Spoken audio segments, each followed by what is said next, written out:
Sobat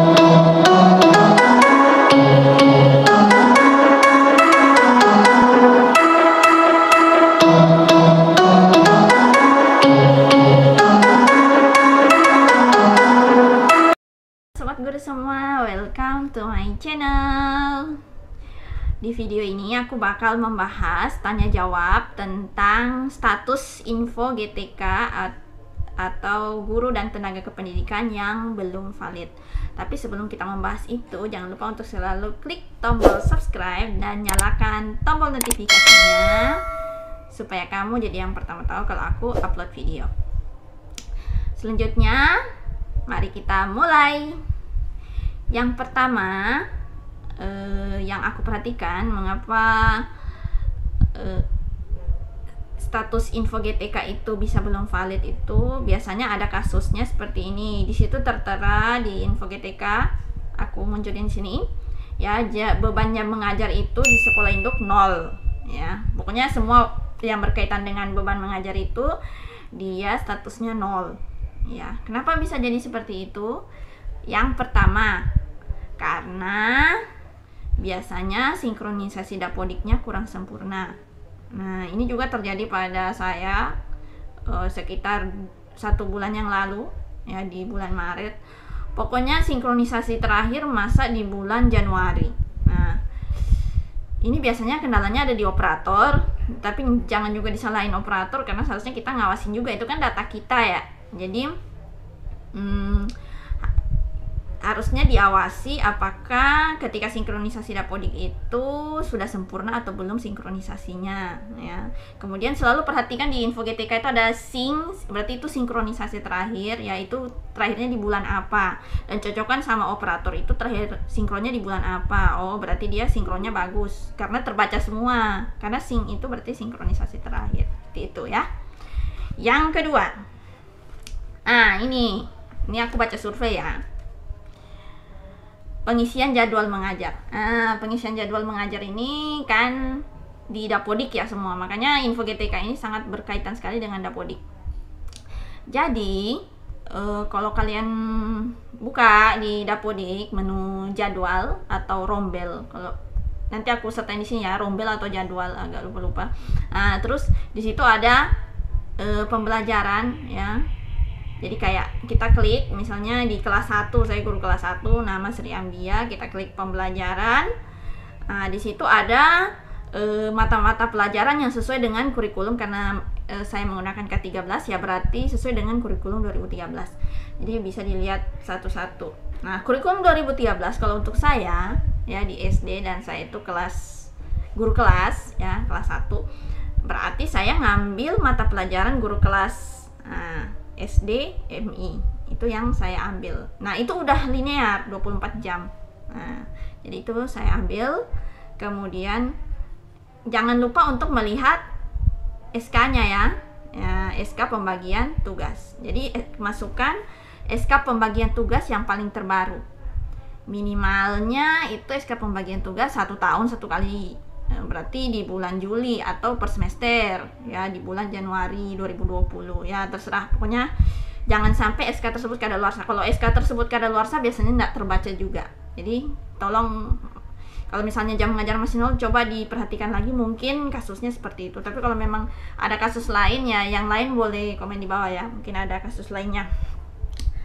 Selanjutnya nomor 3, mungkin masih menunggu penarikan data. Karena sekarang nggak tahu kenapa, kalau dulu tuh kayak 1-2 hari tuh biasanya udah bisa tertarik datanya. Misalnya kamu sinkron di tanggal 22, biasanya di tanggal 24 sudah terbaca. Tapi sekarang ini nggak tahu kenapa itu agak lambat. Makanya harus cepat-cepat dicek info GTK-nya biar memasukkan biar memasukkan di dapurnya, memperbaiki dapodiknya juga cepat gitu. Jadi jangan menunda-nunda ya. Kalau sekarang itu, kemarin aku penarikan datanya itu sekitar paling cepat 5 hari, kemudian paling lambat itu 1 minggu lebih lah. Jadi makanya aku bilang kalau memperbaiki dapodik sedini mungkin harus segera diperbaiki. Kalau habis nonton video ini kayaknya SK pembagian tugasnya yang kadaluarsa, cepet-cepet diganti biar kalau ada penarikan data lagi dia bisa langsung valid deh, seperti itu ya. Terus aku baca ini surveiku ya. Ada kasus nomor 2, yaitu belum masuk SIM-tune atau NRG belum keluar. Ini jadi banyak banget yang aku dengar baru-baru ini NRG-nya belum keluar. Jadi, dan juga ada juga yang NRG-nya sudah keluar, maksudnya sudah muncul tapi belum masuk di SIM-tune. Ini bagaimana? Jadi kalau saran saya ya, yang pasti yang pertama, ini survei saya, perbaiki data Dapodik terutama riwayat sertifikasinya. Ini yang paling utama. Jadi ini kayaknya semuanya udah tahu sih, tapi aku cuman ingatin aja. Jadi cepat-cepat lihat kalau belum masuk aplikasi SIM-tune, cepat-cepat lihat di Dapodik, di data diri sendiri. Kemudian ada satu menu namanya riwayat sertifikasi. Itu harus dimasukkan nomor pesertanya, harus dimasukkan, aku taruh di sini ya, yang kayak gimana itu. Nomor NRG-nya ya. Kalau yang belum masuk SIM-tune tapi sudah punya NRG, pokoknya dilengkapi lah riwayat sertifikasinya.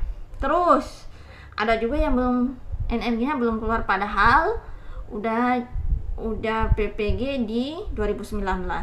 Kalau yang ini aku saranin ya, coba koordinasi dulu dengan operator dinas ya, yang mengurus SIM-tune maupun operator dinas yang mengurus info GTK. Kalau tidak ada solusi ya, baik yang belum masuk SIM-tune maupun yang NRG belum muncul ini, segera kunjungi, ini aku sertain, aku besar-besarkan, aku zoom biar kelihatannya. Segera kunjungi ini ULT layanan Kemendikbud ya. Di sini ada bisa langsung daring, tapi kayaknya sekarang lagi maintenance.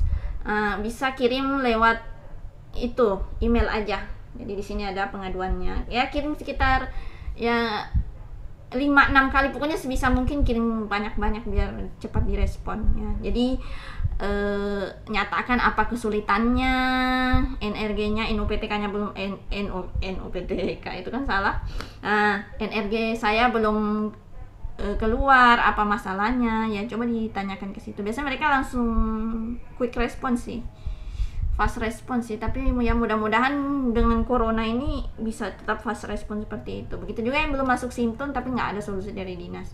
Tapi biasanya yang belum masuk SIM-tune itu sih karena operator dari dinasnya belum input, atau ya antara dua, atau belum terbaca di pusat. Kalau belum terbaca di pusat ya berarti boleh ke layanan Kemendikbud ini ya. Ini penting banget karena berkaitan sama tunjangan sih, sensitif ini. Kita santai-santai aja ya. Selanjutnya yang ketiga, jam mengajar tidak linear. Ini juga banyak sekali. Ini jam mengajarnya nggak linear, yang 16 yang 2 jam nggak terbaca, yang ya seperti itulah. Kalau begitu kasusnya, saran aku yang pertama, memang jam mengajar itu harusnya minimal 12 jam terbaca linear, dan di sekolah induk itu minimal 12 jam di sekolah induk aja. Yang pasti yang sesuai dengan bidang sertifikasinya. Misalnya kalau kamu, ini kebanyakan sih kalau guru kelas sih nggak ada yang berkasus seperti ini ya, tapi kebanyakan terjadinya di guru mapel, karena kebanyakan guru mapel itu kan nggak cukup jam ya. Misalnya kayak dia ngajar di SMP misalnya IPA, tapi ngajarnya mungkin hanya di kelas 7 sama kelas 8, dan kayak cuman 4 kelas ya di setiap jamnya itu, jadi mungkin hanya dapat mungkin 12 jam, berarti kan kurang jamnya kan, atau mungkin lebih kurang dari itu. Solusinya mungkin kalau menurut aku nggak tahu ya, komen di bawah kalau misalnya SMP itu bisa keahlian ganda juga, karena setahu aku tuh cuman SMA atau SMK, tapi boleh komen di bawah deh kalau misalnya emang ada keahlian ganda juga di SMP ya, boleh dimasukkan ya jam sesuai dengan keahlian gandanya, biar tadi jam yang kurang tadi misalnya 12 jam itu bisa tertambah gitu. Cuman resikonya sih kalau punya ini jam-jam seperti ini, jam tambahan, keahlian ganda dan lain sebagainya, itu memang terbacanya agak lama, itu udah resiko sih. Tapi pasti terbaca sih. Nah, ini bisa dipakai itu tadi, keahlian ganda. Kemudian kalau memang belum cukup lagi ya, aku saranin nyari sekolah yang lain ya, yang non Indo ya, kayak ngajar di tempat lain yang sesuai dengan bidang sertifikasinya. Karena memang kan sertifikasi itu bisanya terbaca kalau dia pas 24 jam gitu kan, biar jadi guru yang profesional. Seperti itu. Nah, terus ada kasus lagi adalah tugas tambahan tidak terbaca. Ini juga tadi masih berkaitan sama tadi sih. Jadi tugas tambahan itu kan banyak. Kalau ada wakasek, wakil kepala sekolah, ada mungkin kepala laboratorium, atau mungkin guru piket, guru pembina OSIS misalnya, atau mungkin pembina pramuka. Nah, itu kan ada, pokoknya pembina ekstrakurikuler itu kan ada jam tambahannya sendiri ya. Kalau itu kebanyakan sih, kalau menurut operator dinas di sini itu kebanyakan mengapa itu dia nggak terbaca jam tambahannya, karena biasanya SK tugas tambahannya kadaluarsa. Ini yang perlu kalian perhatikannya. Pokoknya semua ini tuh kayak SK itu penting banget ya, nomor SK, terus tahun SK, tanggal penerbitannya harus kalian perhatikan juga ya. Mungkin itu masih 2018 atau mungkin 2019 di bulan Januari kan udah kadaluarsa ya. Jadi kalau bisa sih SK pembagian tugasnya ya sesuai itu tadi. Kalau nggak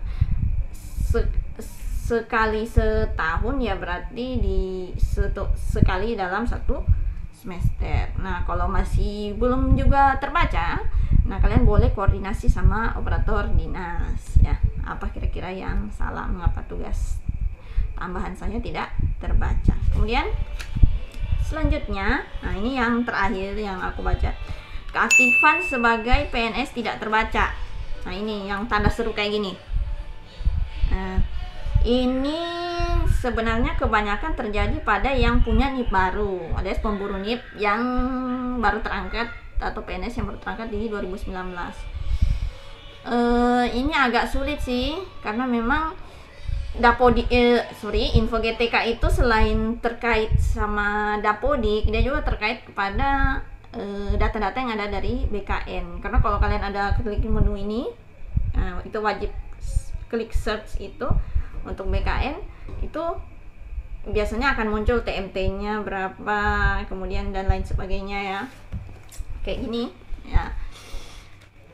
Itu yang mengubah dari BKN jadi lain lagi. Jadi kalau misalkan memang kalian salah satu yang PNS baru tapi udah PPG dulu baru PNS baru, aku saranin segera melapor ke BKD atau Badan Kepegawaian Daerah setempat supaya dilanjutkan ke BKN atau Badan Kepegawaian Negara ya. Sebenarnya kalau kita tercatatnya sih di kayak regional aku, dia di Makassar regional 4 ya. Boleh kalau supaya diteruskan ke sana, tapi koordinasi dulu sama BKD yang ada di wilayah kalian dimanapun kalian berada. Kayak gitu ada sih kasus-kasus yang aku dapatkan. Tapi kalau misalnya emang tadi aku udah bilang ya, kalau ada yang salah-salah kata atau kurang apa ini maksudnya ya, boleh di komen di bawah. Sangat diterima saran dan kritiknya yang membangun.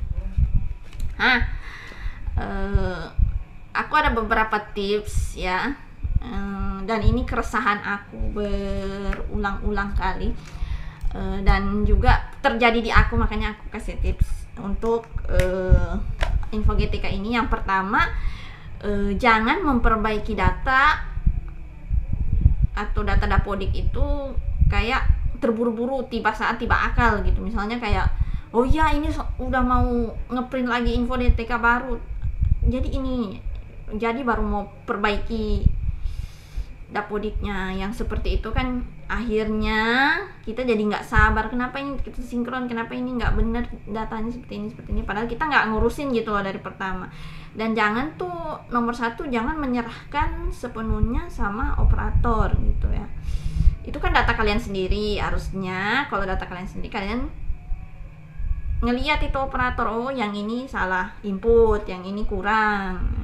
Jangan artinya terlalu dipercayakan sama dia lah, dia kan manusia juga dan dia tuh nggak tahu biasanya ini harusnya dimasukin kemana, kalau dia nanya-nanya gitu. Jadi waktu dia input, kalian ada di sampingnya juga, terutama data-data pribadi ya, kan InfoGTK ini sifatnya agak pribadi gitu. Terus yang kedua ya itu tadi, perhatikan kalau dia sinkron, apakah sinkronnya udah betul atau tidak. Pokoknya jangan sepenuhnya diserahkan ke operator lah, kita juga harus berperan karena ini emang kan data kita ya, bukan datanya si operator, seperti itu. Oke, itu aja sih yang bisa aku sampaikan. Kalau kalian suka dengan video ini, jangan lupa klik like, komen, dan share, dan jangan lupa klik subscribe. Oke, see you on my next video. Bye.